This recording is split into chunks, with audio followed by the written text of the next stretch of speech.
দক্ষিণ এশিয়ার সর্ববৃহৎ শুটকি পল্লী নাজিরাট থেকে 2019 সালে বিশ্বব্যাংক কর্তৃক নির্মাণ করা হয় প্রায় 1 কিলোমিটার দূরত্বের এই রাস্তাটি।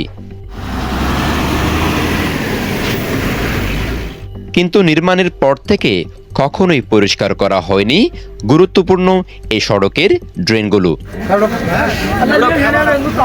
দীর্ঘ সময়ে এই ময়লা অপসারণ না করার ফলে পানি চলাচল বন্ধ হয়ে যায়, তৈরি হয় দুর্গন্ধময় পরিবেশ, বিভিন্ন জায়গায় তৈরি হয় জলাবদ্ধতা। পৌরসভার আওতাধীন হওয়ার পরেও ময়লা অপসারণের কোনো পদক্ষেপ গ্রহণ করা হয়নি বলে জানান সাধারণ ব্যবসায়ীরা। তাই দীর্ঘ এই সড়কের ড্রেনের ময়লা অপসারণের পদক্ষেপ গ্রহণ করে নাজিরা টেক মৎস্য ব্যবসায়ী সমবায় সমিতি লিমিটেড। আপনারা অনেকে জানেন ইতিমধ্যে আমরা অনেক আগে থেকে এই শুটকি মল শুরু থেকে আমরা এই নাজিরা টেকের অবকাঠামো লুটঘাটের অলিগলি থেকে শুরু করে সকল এই প্রতিষ্ঠান থেকে আমরা কাজ করি। আমাদের পৌরসভা বলতে গেলে আমরা এখানে 1 নম্বর হয়ে ওয়ার্ড হয়েছি 15-16 বছর হয়, কিন্তু তেমন এই একটা রুট এটা ছাড়া ওয়ার্ল্ড ব্যাংক এই লুটটা আমাদেরকে করেছে। এটা ওয়ার্ল্ড ব্যাংক এই লুট ছাড়া আমাদের এখানে অবকাঠামো উন্নয়ন বলতে কিছু হয় নাই। ড্রেনটা সাফ না করার কারণে আমাদের পানি জলবদ্ধতা হয়ে যাচ্ছে। এটার বাদেও আমাদের লোক ব্যাধি মানুষের হচ্ছে। সেও আমরা পৌরসভায় অনেকবার যোগাযোগ করার পরেও আমরা পৌরসভার প্রশাসক মহোদয় ছিল, তার সাথে যোগাযোগ করেছি। এর আগে মেয়র ছিল, এর আগের মেয়র ছিল, আমরা সবার সাথে যোগাযোগ করার পরেও তারা কোনো সায় দেয় নাই।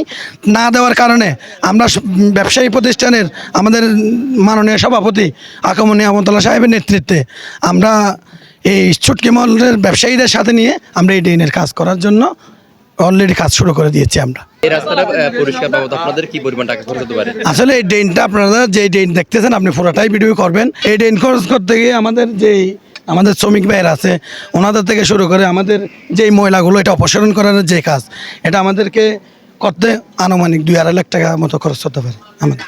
2019-20 সালে এই রাস্তাটা করা হয়েছিল। সে পর্যন্ত করার পর থেকে এখনো পর্যন্ত ড্রেনটা সাফ করা হয়, যেখানে মেজো অবস্থায় ড্রেনটা ওই স্ল্যাব ঝাঁপাই দিয়ে চলে গিয়েছিল। এরপর থেকে আমাদের এখানে এই যে ড্রেন দিয়ে পানি চলাচল নিষ্কাশন হয় না, পচে এখানে দুর্গন্ধ বের হচ্ছে। এখানে মাছি মশা এখানে আমাদের এখানে এখন দেখছেন প্রতি ঘরে ঘরে এখন চিকুনগুনিয়া রোগ আক্রান্ত। পৌরসভাকে আমরা অনেকবার জানিয়েছি যে মানে ড্রেনটা পরিষ্কার করে দেন। আজকে 5-6 বছর ধরে ড্রেনটা পরিষ্কার হয়নি। তখন পৌরসভা আমাদের অনেকবার যোগাযোগ করেছে। আমরা পৌরসভার সাবেক মেয়র সরোবরের মাধ্যমে আমরা নিজ উদ্যোগে অনেকবার যোগাযোগ করার পরেও তারা আমাদের কোনো কর্ণপাত করে নাই। সেই জন্য আজকে আমরা নিজ উদ্যোগে আমরা এটা ড্রেনটা পরিষ্কার কাজ হাতে নিয়েছি। ময়লা অপসারণের কারণে খুশি হলেও কেন পৌরসভার সুযোগ থেকে বঞ্চিত হচ্ছেন সেই বিষয়ে ক্ষোভ প্রকাশ করেন সাধারণ ব্যবসায়ীরা। 2010 সাল হতে এই পৌরসভার অন্তর্ভুক্ত 1 নম্বর ওয়ার্ড হিসেবে গণ্য। পৌরসভা আমাদের থেকে প্রতি বছরে ইজরা নেয় 37 লক্ষ টাকা, সরকারি বেড যায় 8 লক্ষ টাকা। যে আমাদের থেকে TET licence, TET holding tax সব কিছু নেওয়ার পরেও আমরা যেটা পৌরসভা থেকে সুবিধা পাওয়ার কথা এগুলা থেকে আমাদেরকে বঞ্চিত করা হচ্ছে। যার কারণে এই মৎস্য সমিতির কর্মকর্তাকে এই ড্রেনের উদ্যোগ নিতে হচ্ছে। এটা তো পরিষ্কার করার আগে তো খুব ময়লা আবর্জনা ছিল, বাট গন্ধ উঠতো। এখন তো মোটামুটি এখন যে পরিষ্কার হচ্ছে, এটা তো অনেক ভালো উদ্যোগ।